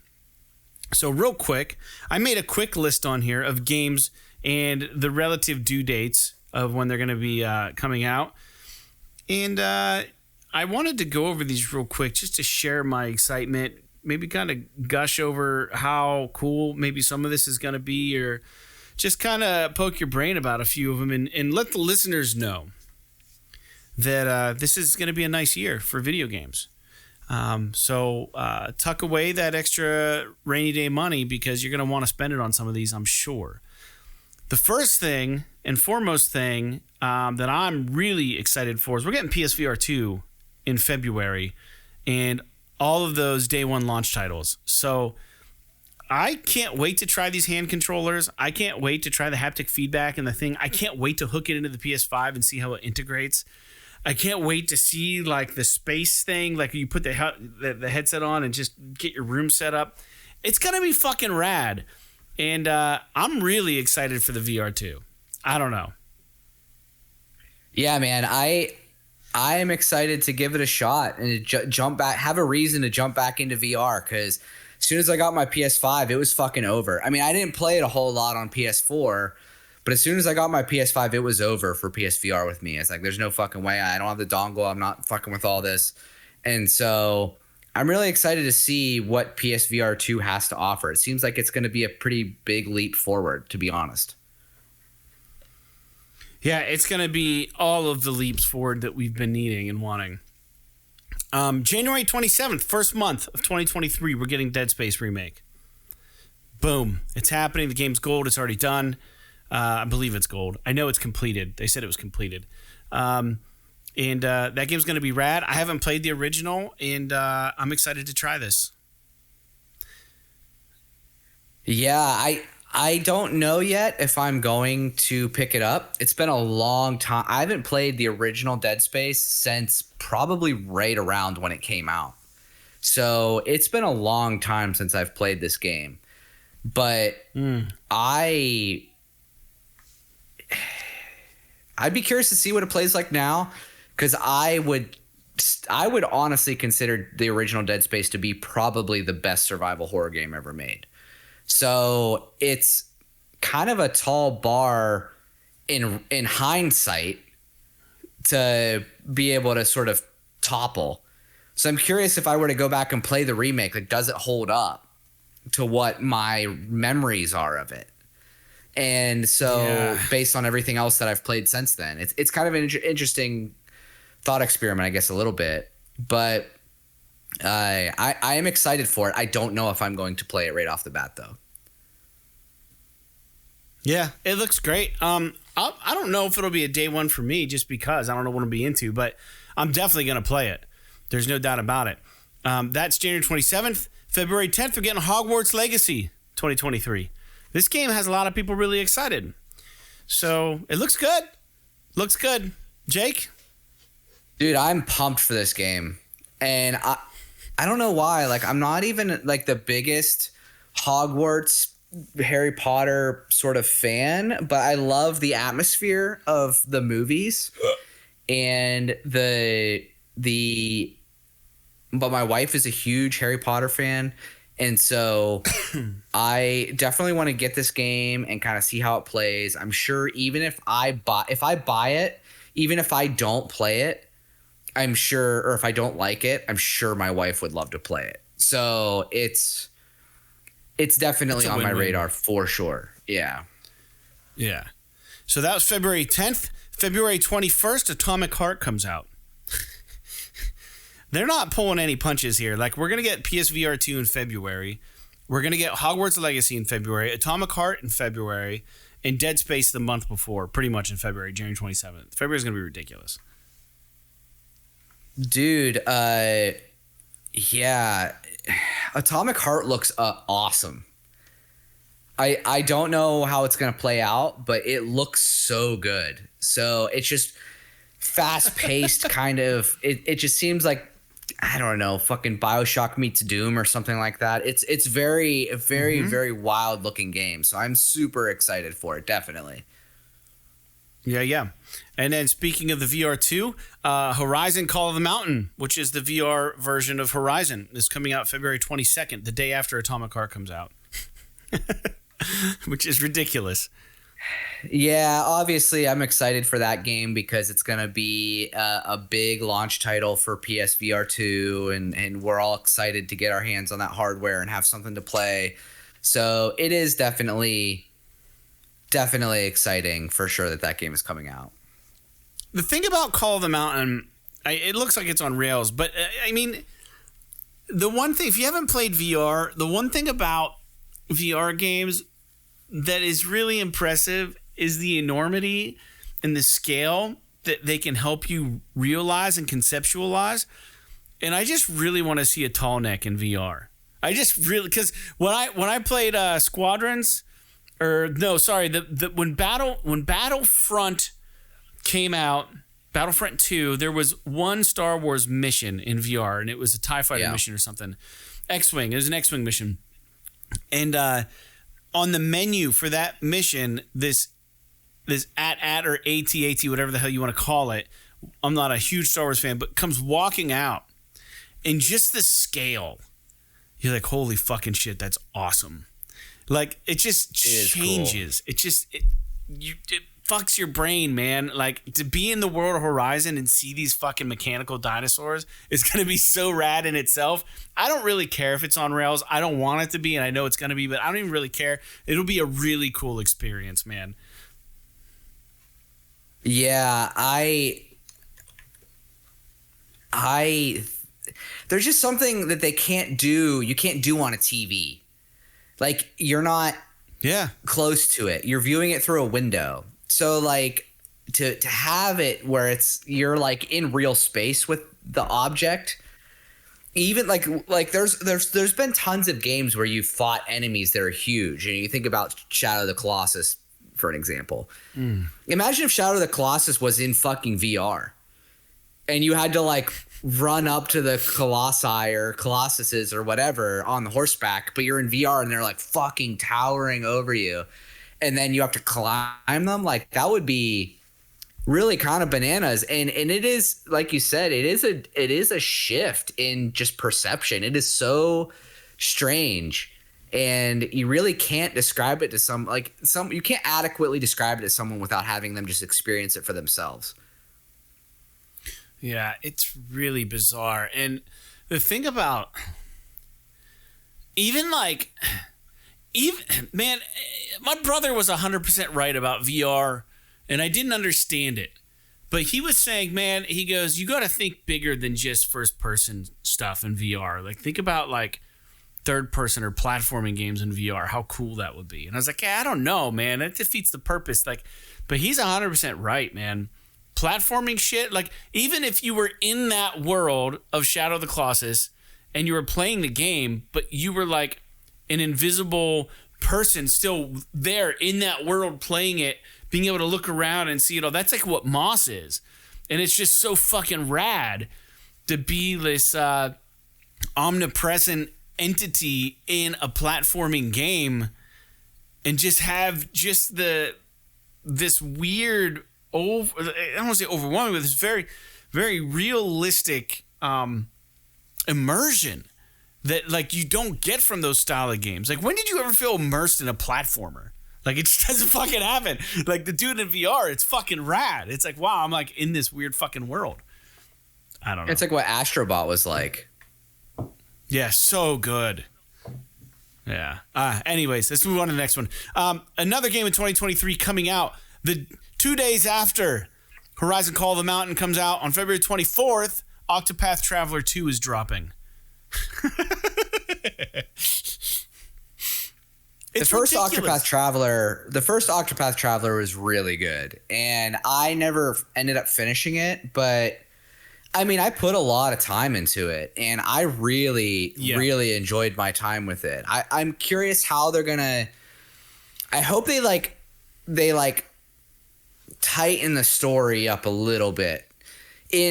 In the first game, it was like you had 8 characters or whatever, and they all had their own story arcs, and all the other characters just happened to be there while you're doing this story. And it's not like you have to just kind of take some things at face value, like why are they here? I don't know, they're just here, kind of thing. And I'm hoping that I don't know if they're going to do the same thing with Octopath Traveler 2. And if they do, I hope that they make all of the stories kind of interact a little bit more, if that makes any sense. So that there's more of like a reason for everybody to be where they're at. But gameplay wise, visuals wise, even story wise, I would say for like all the individual arcs and the characters and everything, the first one was amazing. So I am really stoked to play some more Octopath for sure. Yeah, I downloaded that game on the iOS to play it on my phone. I never really did. It was just too annoying to have to read all the text and stuff. So I want it on And a it's big not the screen. same game, too. Right. Yeah. I'm excited for it. So that comes out on the 24th of February, and literally about a week and a half later, we're getting Fatal Frame Mask of the Lunar Eclipse, which I believe is Fatal Frame 2. I don't know. Or the next part of Fatal Frame, which is cool. I don't really have a lot to say about that, but cool that that's happening in 23. And then, a week after that, we're getting Star Wars Jedi Survivor on March 17th. just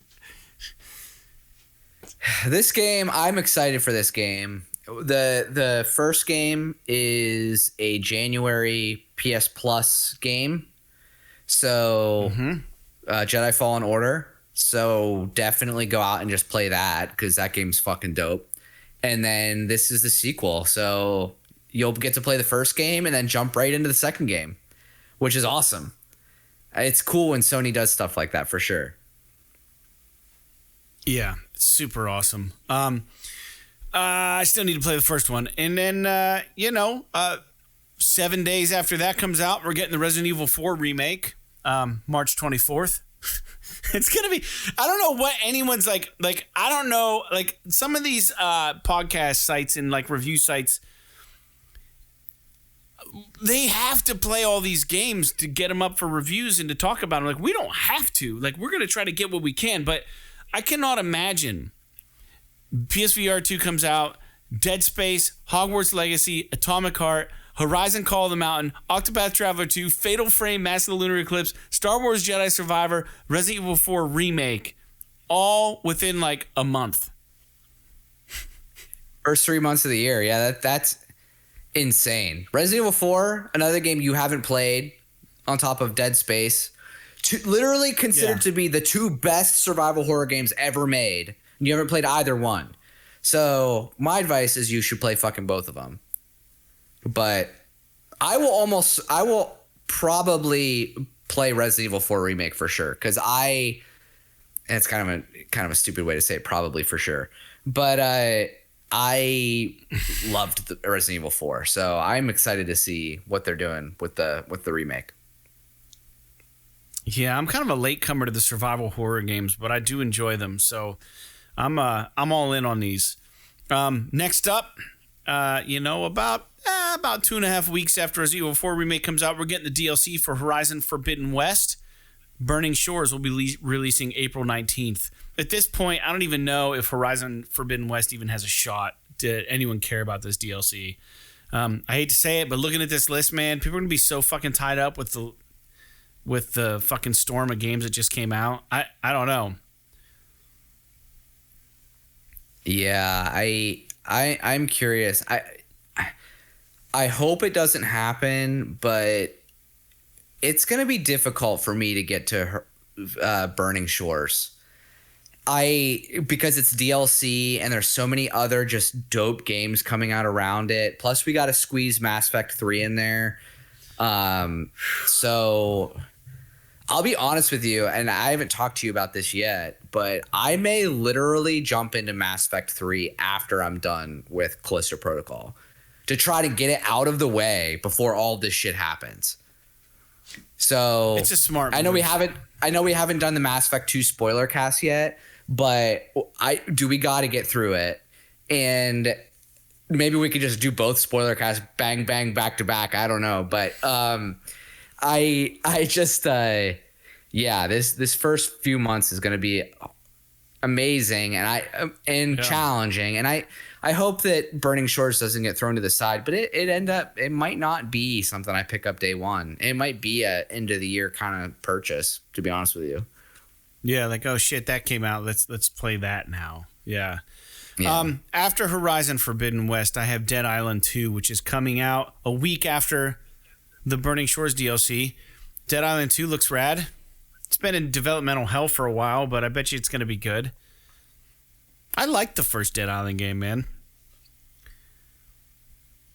Yeah, I didn't play the first Dead Island game. I just played Dying Light. It never really drew my interest, So I'm kind of curious about this one, but it's not like a definite day one for me right now. Fair enough. And we have Suicide Squad, Kill the Justice League on May 26th, which is my birthday. I'm probably not going to play this game, but I know a lot of people are excited for it, so I put it on the list. And then Diablo 4, June 6th. Jake? This is a day one purchase for me because I fucking love Diablo. All of them. So I am super excited for this game to come out. And it looks like by this time, the releases are becoming a little bit more staggered. We're not going to have as much stuff coming out. Maybe we'll have a little bit of a slowdown into the summer. It'll be perfect for me to sink way too much time into fucking Diablo 4. So I'm pumped about it. And then now we're getting a little more vague with the release windows. So these games are probably subject to getting pushed. But so far, they are set for a 2023 release. And that's Marvel's Spider-Man 2, third quarter of 2023. That game's just going to be fucking bonkers.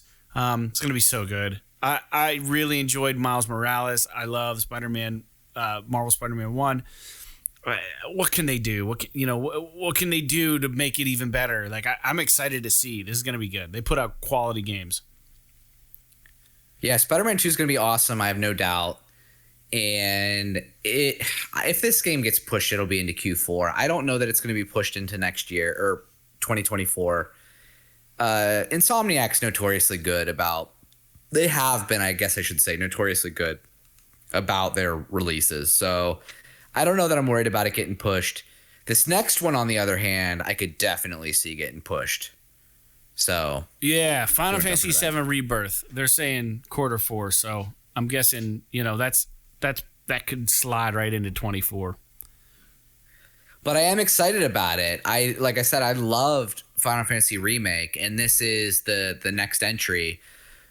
And I am really stoked to see how they progress because the end of Final Fantasy VII Remake is right at the end of the first Midgard section where you jump out into the open world. And so I'm curious how they're going to tackle the open world portion of the game with the remake. And this should show us for sure. Yeah, we'll get a taste of it. And then with no quarters, first, second, third, or fourth specified, I'm gonna whip through these, Jake, because we're running low on time, and then I'm gonna name them all, and then we'll go back and revisit them, all right? Because these don't have actual dates.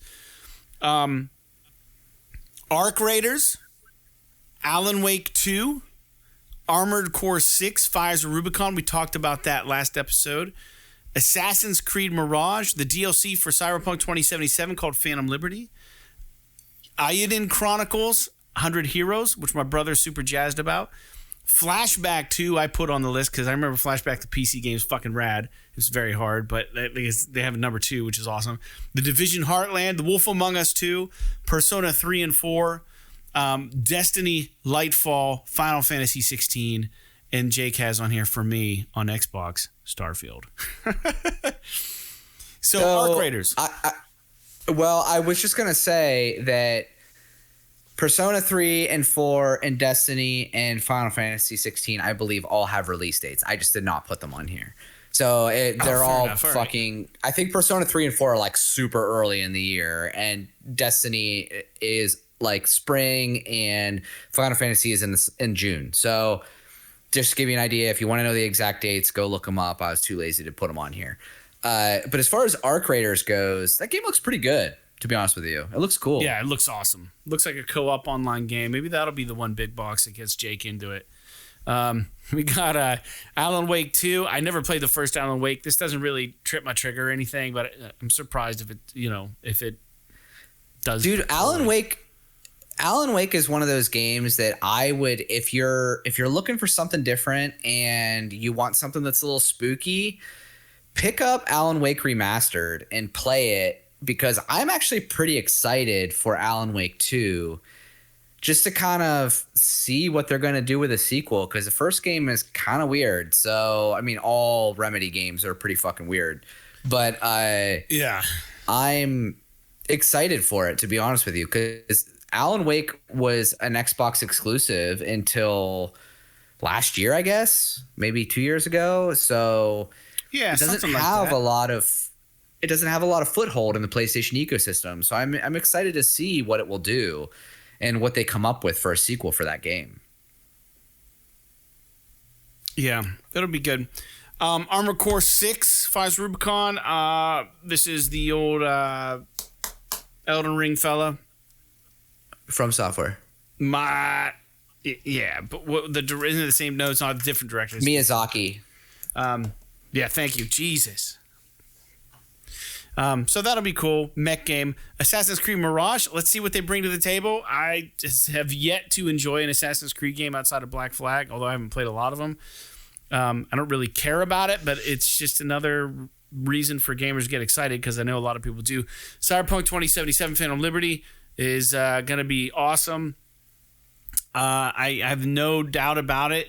Well, I do doubt it a little bit, but I've got my fingers crossed that it's going to be awesome, because they have the PS5 version running great now. So hopefully they've learned their lesson and this comes out and it's just smooth as butter and it's awesome. I don't know.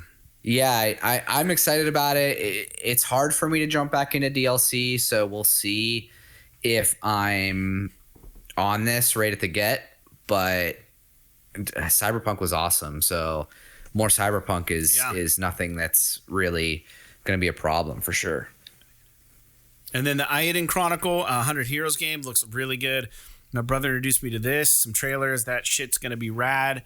If you're into that shit. Flashback 2 already kind of talked about that. That's just a sequel to like an old video game platformer, which was kind of cool. Division Heartland, I think it's going to be free to play. I don't know, Jake. Any opinions on Division Heartland? Might you jump into this? So just a quick note for the listeners. I'm pretty sure the Eiyuden Chronicle game is the one that is like the spiritual successor to the like Suikoden franchise. Yes. So if you're a gamer that's interested in that old JRPG series, you might definitely be interested in Eiyuden Chronicle. As far as the Division Heartland goes, I'm excited about this because I really did like the Division, but it's not one of those games that I liked enough to really stick with. So the fact that there might be a free-to-play version, if it's got a lot of what the 1 and 2 had to offer, but is just maybe a little bit more free-to-play, if I've got to suffer through some free-to-play tropes, I'm more than happy to give it a go for sure. Yeah, I like it.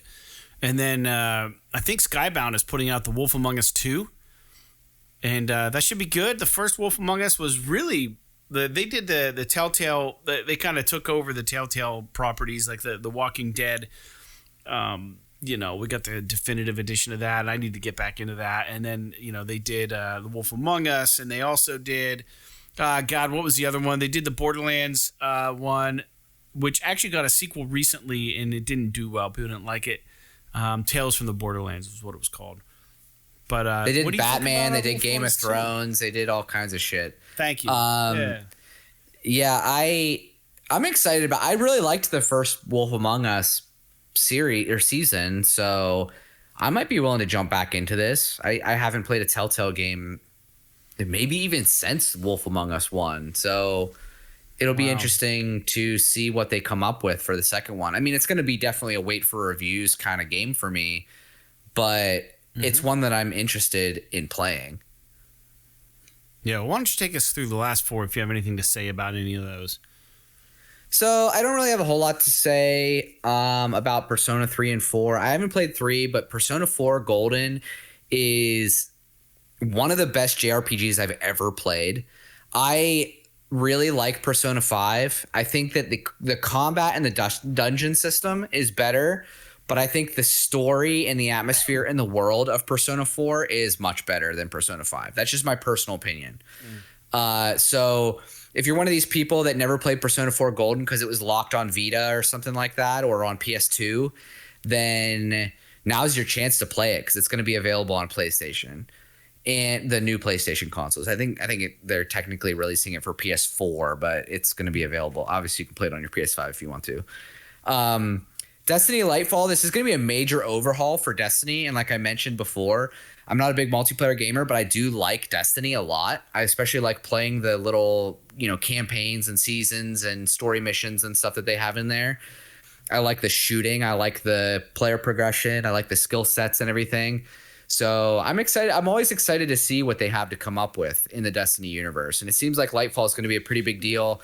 They're going to bring back a lot of the shit that was lost to make it easier for new players to come in, to kind of introduce you to the game. And without you getting, because right now, if you jump into Destiny, you're like, what's all this currency? What does all this shit mean? Like, I don't know any of this stuff. It's like jumping directly into a fucking 10-year-old MMORPG and not understanding anything about the way that the economy works, or who gives what missions, or how do I do this? How do I get that? How do I progress this stat versus that stat?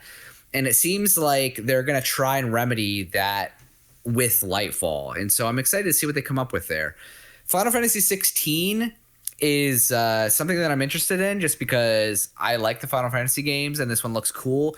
I'm hoping that they take some of the stuff that they learned from the combat systems in Final Fantasy 7 Remake and they plug it into this game, because I really enjoy the combat of Final Fantasy 7 Remake. So if they do that with this, that'll be interesting. Final Fantasy 16 is returning to the kind of gothic fantasy setting versus like the more steampunk setting that we've seen in a lot of the more recent games. So I'm interested in that.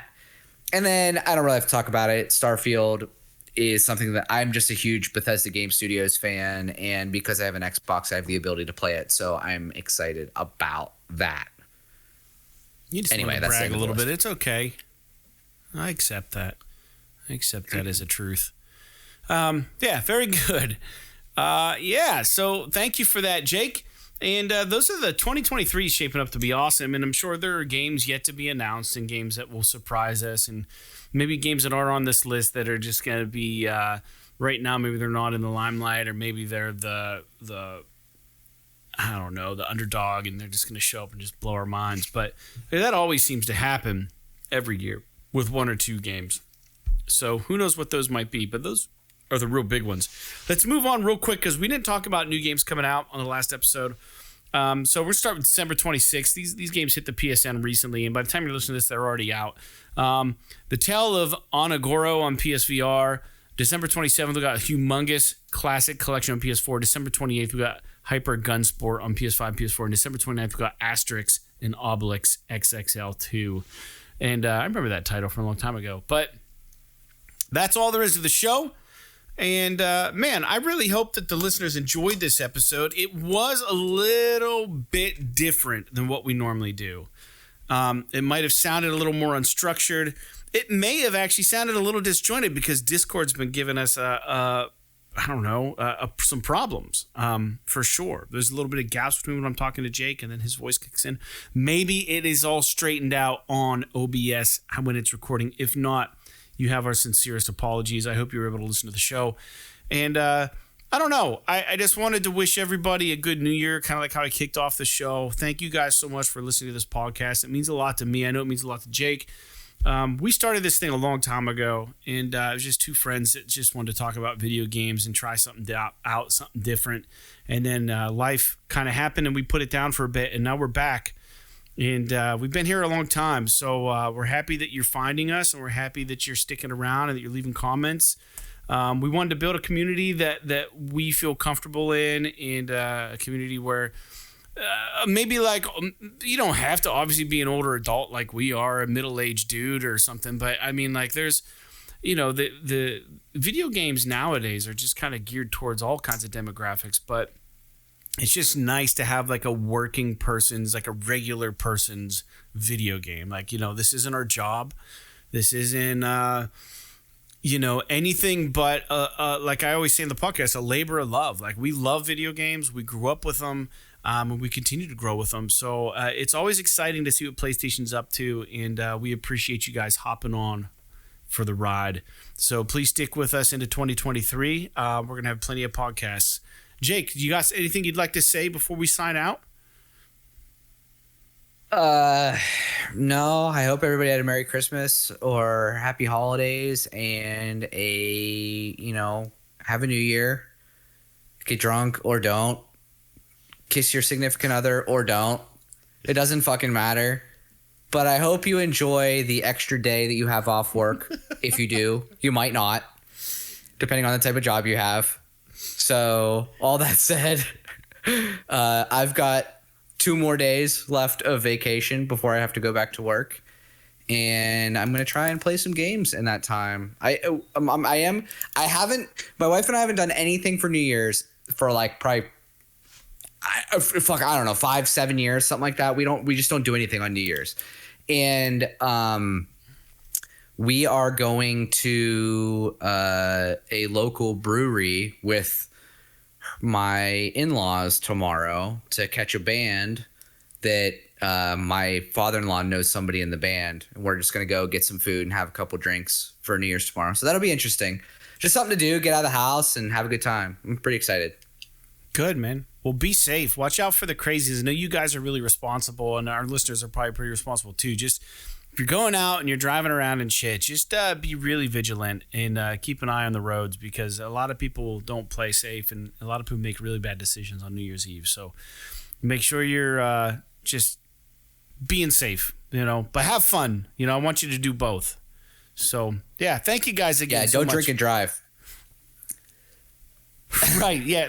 I mean, yeah, it goes without saying. But, yeah, I mean, other people are going to probably do that. So when you're on the road driving, just do your best to pretend like you're on a motorcycle and be super defensive and aggressive or whatever you have to be to fucking get out of the...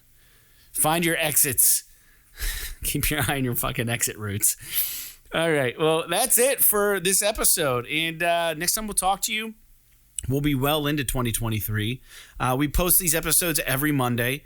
And like I said, this is episode 257. We shot a little bonus episode out for you just recently on 256 with the God of War Ragnarok episode. So until we talk with you next time, we hope you get some games in. We hope you enjoy your holidays and you get some rest in. And most importantly, get some family time in. If you have any family left, hopefully you do. And, just spend your time wisely. So, like Kayak VR Mirage, Kina, Bridge of Spirits, and Kid Amnesia. P.S. P.S. This is awesome.